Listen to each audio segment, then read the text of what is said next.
O povo de Jesus descendia de Abraão, um semita mesopotâmico, mas Abraão, que nasceu no final do período sumério, não era um sumério. Os sumérios não eram semitas e os hebreus da linhagem de Abraão se originaram de outros povos semitas que lá viviam. Segundo a Bíblia, dos filhos de Noé, Jafé originou os indo-europeus e Cã gerou os povos de pele escura da África, Canaã, Arábia e sul da Ásia, enquanto Sem deu origem aos povos semitas como os acadianos, hebreus, babilônios, assírios e sírios. Abraão migrou para Canaã e a linguagem deles desenvolveu-se em comum com os cananeus. Desta forma, os cananeus eram, do ponto de vista linguístico, semitas. Lembre que hoje descendentes de centenas de povos diferentes falam português no Brasil e isso não os faz necessariamente portugueses, embora sejamos descritos como América Latina. O mesmo ocorreu no passado com diversos povos, inclusive com o idioma semita. Abraão e seus descendentes viveram entre os cananeus, onde a maioria de seus 12 bisnetos casaram-se com cananeias, como vemos no caso de Judá. É neste momento da história em que temos pinturas do Antigo Egito mostrando semitas que iam comercializar no país do Nilo. Sua aparência é representada por um tom amarelo ocre, que equivale à cor da gazela pintada e segurada por um dos homens, em contraste com os egípcios, que são mais escuros em sua pele, pintados da mesma cor do marrom usado pelo artista para pintar o carneiro que um dos semitas está segurando. A pintura demonstra que o povo semita da época de Abraão era asiático, de pele mais morena do que os indo-europeus, mas mais clara do que a pele dos egípcios africanos. Usavam barba e cabelo preto. É interessante notar que destes 12 descendentes de Abraão, Isaque e Jacó, José se casou com uma egípcia e as tribos de Efraim e Manassés, grandes tribos entre as 12, tinham esta mistura, semelhante à mistura de Ismael, filho de Abraão, que era filho de um semita, com uma egípcia. O ancestral de Jesus foi Judá, que teve filhos com Tamar, que era uma mulher cananeia. Assim, todos os judeus ou filhos de Judá descendem de sangue semita por parte de seu pai e de sangue camita por parte de Tamar. Tamar tanto poderia ser morena quanto negra, enquanto o pai era um semita asiático.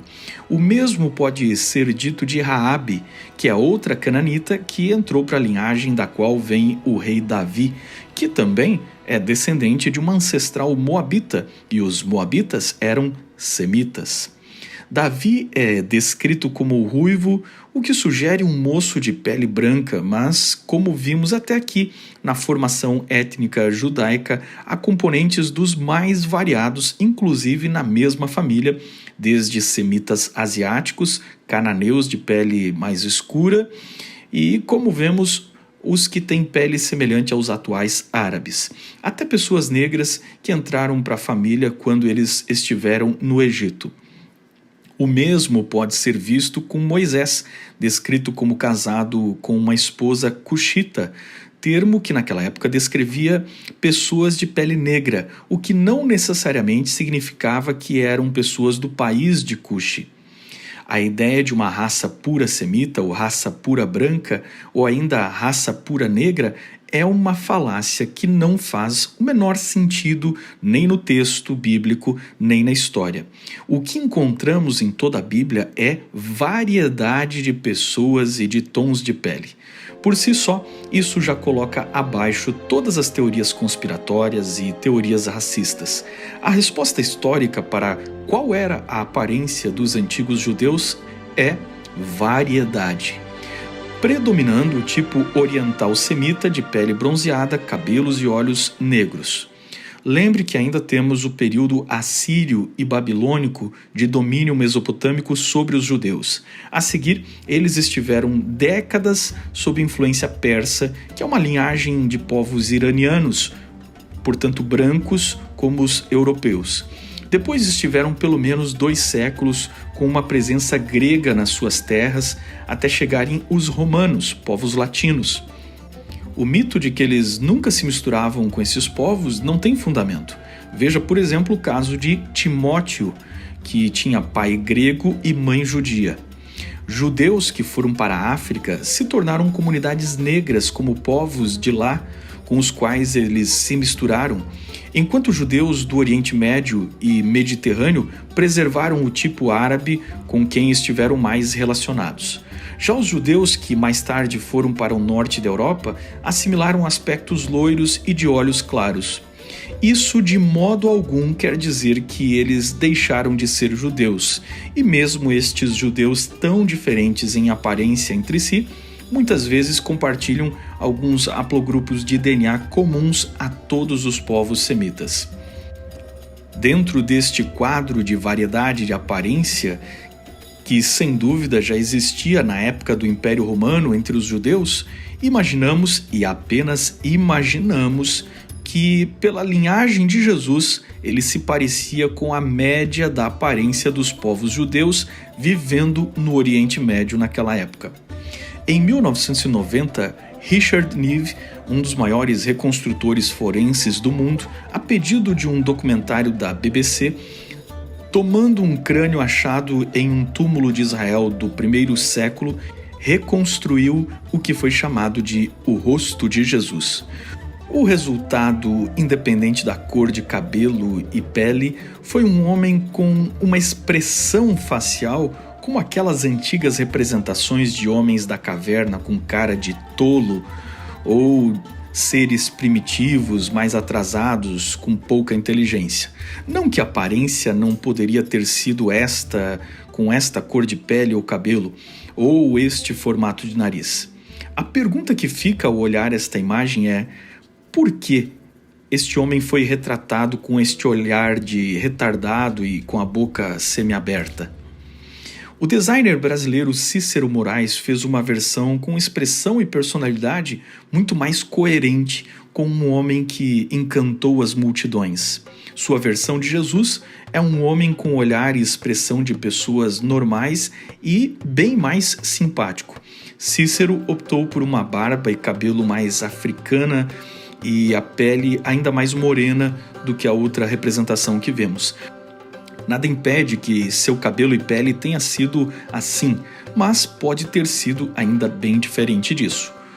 O problema dessas reconstruções é que o crânio usado por base nem era de Jesus, e presumir que todos os judeus eram iguais é como presumir que todos os brasileiros são iguais. O segundo problema é que estas reconstruções têm mais de arte do que ciência. O crânio nada pode dizer sobre o tipo de cabelo, a cor dos olhos e da pele, a grossura dos lábios ou o formato do nariz. Tudo isso é uma crença do artista.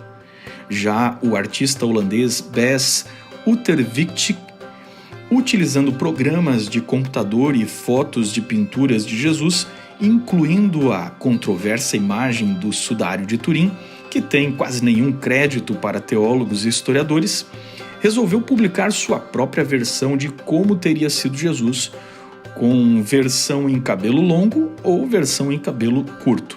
Trata-se de outra opinião tentando alcançar uma aparência de como teria sido um homem do Oriente Médio.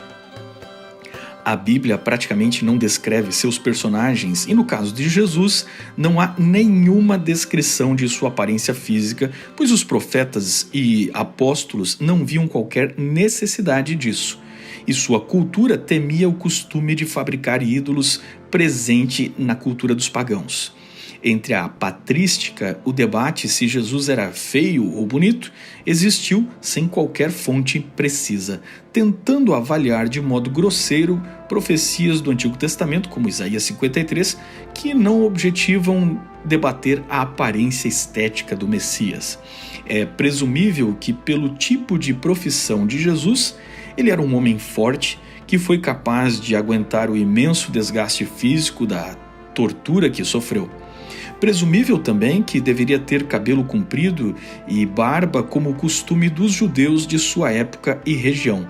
O cabelo curto era um costume romano e só entrou no mundo cristão na época posterior, quando Paulo, vivendo fora da Judéia, nos relata sobre isso.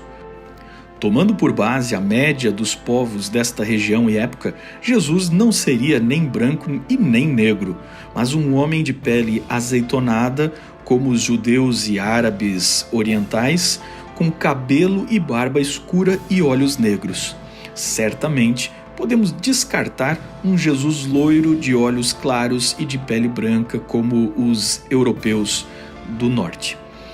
Os primeiros cristãos eram judeus e não faziam imagens. Provavelmente as primeiras representações de Jesus tenham iniciado não para descrever sua aparência, mas para ilustrar episódios da vida de Cristo, como a cura do paralítico, que talvez seja o evento retratado em 235 d.C. na Síria, ou seus ensinos como Jesus sendo o bom pastor, representando um bom pastor na controversa pintura nas catacumbas de Roma do século III, que mostra um pastor com uma ovelha nos ombros, mas em geral se pensa que é apenas um símbolo idealizando um pastor e não uma representação real de Jesus. O pastor desenhado é claramente uma figura grega ou romana para ser reconhecido como um pastor romano, com roupas europeias e sem barba. De forma alguma é o mestre da Galileia e muito menos estas pessoas que desenharam tinham qualquer expectativa de que Jesus realmente parecia com aquilo. A esta altura, a memória de um possível retrato falado de Jesus provavelmente já tinha sido esquecida. Somente no século IV, nas catacumbas de Roma, é que apareceu pela primeira vez um Jesus representado com barba e cabelo comprido, como é popularmente imaginado. Durante o período bizantino, a igreja associada aos monarcas bizantinos passou a retratar Jesus como um rei daquela época. O Pantocrátor do século VI, um dos painéis mais antigos que conhecemos, já o mostra com a tradicional aparência imaginada de barba e cabelos longos repartidos. O Cristo ortodoxo sempre é uma imagem de força, com um olhar sério e muitas vezes retratado como maior que todos os outros personagens para demonstrar sua superioridade a estes. É difícil dizer onde a arte apropriou-se do imperador para usar como modelo do que as pessoas conheciam como algo mais elevado e real, e onde a arte apropriou-se do personagem Jesus para legitimar o poder espiritual do próprio imperador. O Cristo católico ocidental já tende à passividade e delicadeza. Era um Cristo idealizado à imagem dos reis europeus, em especial as feições loiras que foram assumidas quando a família real francesa patrocinou estas concepções artísticas que igualavam Jesus aos monarcas terrenos da Europa. Mas poderíamos mostrar Cristos da Etiópia, Índia e China, cada um destes semelhantes aos povos destes lugares.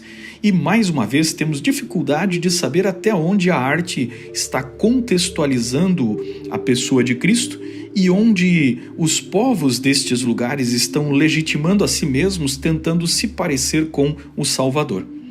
Existe também na Idade Média uma certa tendência de artistas incluírem elementos de autorretrato em suas representações de Jesus, e desde que o cristianismo se tornou maioria, usar o nome e a figura de Jesus se tornou um sinônimo de autoridade e sucesso político ou comercial.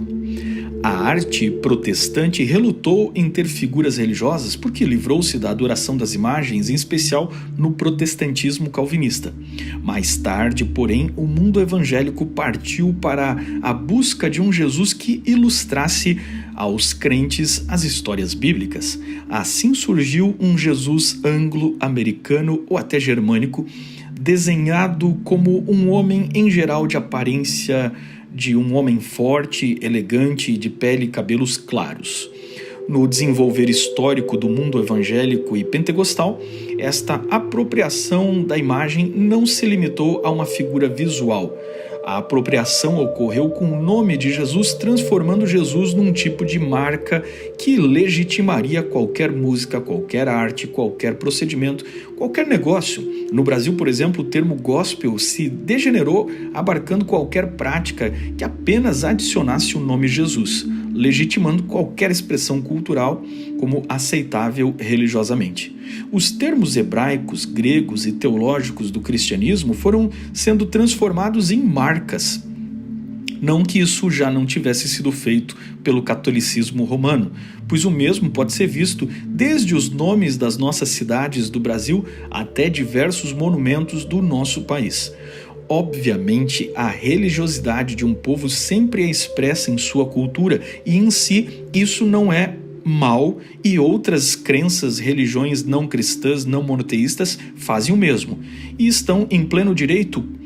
Mas é difícil distinguir até onde esta expressão é uma tentativa de testemunhar sua fé e a partir de onde passamos a ver apropriações indevidas para a legitimação de planos particulares que nada tem a ver com a religiosidade ou o evangelismo. Isso é visível em especial no universo político, onde ambos os espectros ideológicos da política se apropriam da religião como uma forma de criar uma imagem, tal como historicamente fez o imperador Constantino no passado. Neste universo de incertezas e decepções com autoridades civis e religiosas, surge um terreno fértil para o imaginário sectário. Teorias da conspiração aparecem porque é atrativo pensar que, se você conhece uma história secreta que ninguém conhece, você é especial. E já que todos queremos ser especiais, queremos conhecer uma história secreta sobre Jesus, o grande personagem da história. Ultimamente, a teoria de conspiração que vem ganhando impulso pela internet é sobre o verdadeiro nome de Deus ou de Jesus. O nome original de Jesus deriva do nome Yehoshua, que significa Yahweh é salvação. O mesmo nome na raiz dos nomes Josué e Oséias do Antigo Testamento. A forma hebraica de Yehoshua foi encurtada para Yeshua e ainda mais uma vez encurtada no período pós-bíblico para Yeshua, forma como aparece no Talmud. Judeus helenistas traduziram este nome do Antigo Testamento para o grego na versão da Septuaginta como Jesus, e nisto já tiveram que fazer alterações fonéticas para adaptar as letras hebraicas em gregas, já que elas não têm correspondência exata. O Novo Testamento, que foi escrito em grego, utilizou esta forma grega de Jesus. O nome continuou sendo escrito por muito tempo como Jesus, numa adaptação latina do grego, mas durante a Idade Média o alfabeto latino foi se desenvolvendo e houve uma diferenciação entre o V e o U, até que o nome começou a ser escrito com U, então Jesus. Só mais tarde, o J surgiu na história do alfabeto latino como uma variante da letra I, até que o J recebeu uma diferenciação lá pelo século XVI e bem mais tarde a grafia de Jesus foi padronizada com J. Com base nisso, seria errado transliterar o nome Yehoshua? É claro que não, pois os autores do Novo Testamento, do Evangelho, transliteraram Yehoshua para o grego, e caso fosse errado mudar a pronúncia do nome Jesus, todo o Novo Testamento já estaria errado e o próprio cristianismo não faria nenhum sentido. Como não falamos grego, pronunciamos o nome Jesus de acordo com a fonética da nossa língua e a nossa pronúncia de Jesus está plenamente correta. Teóricos da conspiração tentam legitimar seus movimentos e descredibilizar outras fés com um suposto conhecimento secreto do nome de Jesus, apropriando-se fora do contexto de passagens como Isaías 52:6 e similares, onde se anuncia que um dia as pessoas viriam a conhecer o nome de Deus. Trata-se aqui de uma dificuldade de tais leitores de entender a cultura oriental, de que conhecer o nome é, na verdade, conhecer profundamente alguém, e não significa conhecer a pronúncia do nome de alguém, o que é provado pelos próprios judeus, que nunca tiveram dificuldade em transliterar os nomes de seu povo e das suas escrituras. Pior que isso é a mentira de tentar explicar que o nome Jesus é uma blasfêmia pagã, unindo o deus Júpiter a Esus, uma outra divindade do trovão. Há inúmeras variações destas teorias conspiratórias, como o nome Jesus significar Deus cavalo, porco ou coisas assim. Enfim, parece não haver limite para a criatividade dos teóricos da conspiração, que sempre querem vender ao povo incauto uma verdade especial que só eles descobriram. Cada uma destas teorias é tão absurda, contraditória, que perderíamos o foco desse vídeo se gastarmos tempo para explicar cada uma delas. Tais teorias trata-se, na verdade, de uma limitação de conhecimento da história, de como os textos são produzidos, escritos, como foram criadas as letras e como os textos são traduzidos. Seus adeptos desconhecem que tanto o hebraico como o grego mudaram ao longo da história, evoluindo da grafia das letras ao sotaque até a pronúncia. Nós temos exemplos disso na própria Bíblia, quando entre o próprio povo israelita a pronúncia de uma palavra sibolete ou shibolete tinha sotaques diferentes. Qualquer conhecedor do grego e do hebraico também sabe que o grego e hebraico atual não é exatamente igual ao grego e hebraico bíblico, tanto na forma das letras quanto da pronúncia das palavras. Qualquer tradutor sabe que nomes sempre foram feitos em versões diferentes. Veja, por exemplo, o nome hebraico Yaakov, que conhecemos como Jacó, e que nas versões em grego pode ser Iacovos. Em latim se tornou Tiago, mas ainda existe como Jacob, Jacob, Jack, Jake, James ou Jim, e tudo isso só no inglês. E ainda tem variantes em espanhol como Diego e no irlandês como Seamus. Ou seja, mudando o idioma e pronúncias, sotaques, o tempo altera a forma de qualquer nome. O próprio nome Jesus é pronunciado em inglês Jesus, em espanhol Jesus, em português Jesus. E mesmo no Brasil, diferentes sotaques do nosso povo pronunciam Jesus de forma muito diferente. Jesus, Jesus, Jesus, Jesus. As teorias de conspiração tentam limitar a salvação a um tipo de letra, a idioma, a um sotaque, a uma palavra, a uma pronúncia correta. Isso é a mais pura ignorância e pensamento mágico pagão tentando adentrar no cristianismo, onde as pessoas invocavam palavras mágicas, letras mágicas, e não precisavam mudar de atitude ou de vida, arrependendo-se dos seus pecados. Nesse tipo de heresia, só aqueles que conhecem o suposto segredo do nome de Deus ou do nome de Jesus serão corretos diante de Deus. E isso é uma grande armadilha que os faz sentirem-se especiais e detentores da verdade por supostamente terem um conhecimento que os outros não têm. Enquanto ficam seguros na pretensa pronúncia correta, ignoram a mensagem por trás do nome.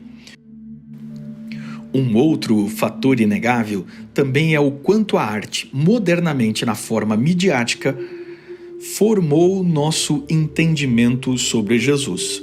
O Jesus dos documentários é sempre um Jesus desconstruído, que é reconstruído somente por teólogos liberais que ignoram completamente o texto bíblico e reconstroem Jesus com base em sua imaginação e leitura da política, sociologia e filosofia materialista. Alguns ateus têm seu Jesus, que só eles sabem a verdade de como teria sido este homem cuja memória foi, segundo eles, longamente construída por conspiradores que teriam criado uma religião para dominar as massas. Há de se reconhecer que, neste caso, 3 séculos de perseguição aos cristãos e torturas terríveis são o suficiente para desmanchar tal teoria imaginária. Enquanto isso, a agenda progressista tenta se apoderar de um Cristo que teria sido o primeiro revolucionário das causas sociais, quando, na verdade, ele disse que seu reino não era deste mundo.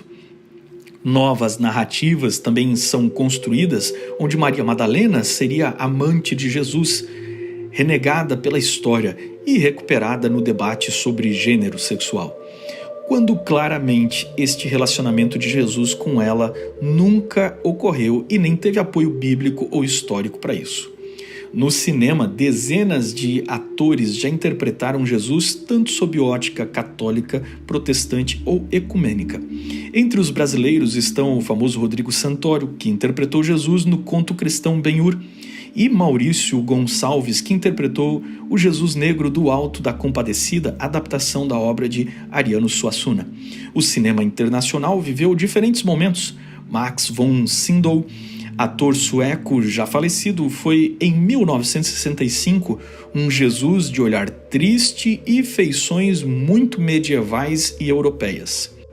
Robert Powell, que dirigido por Franco Zeffirelli, interpretou o emblemático filme Jesus de Nazaré em 1977, que marcou a iconografia de um Jesus de olhos azuis, mas que era dono de gestos ensaiados, teatrais e místicos, lembrando os quadros e estátuas medievais de Cristo.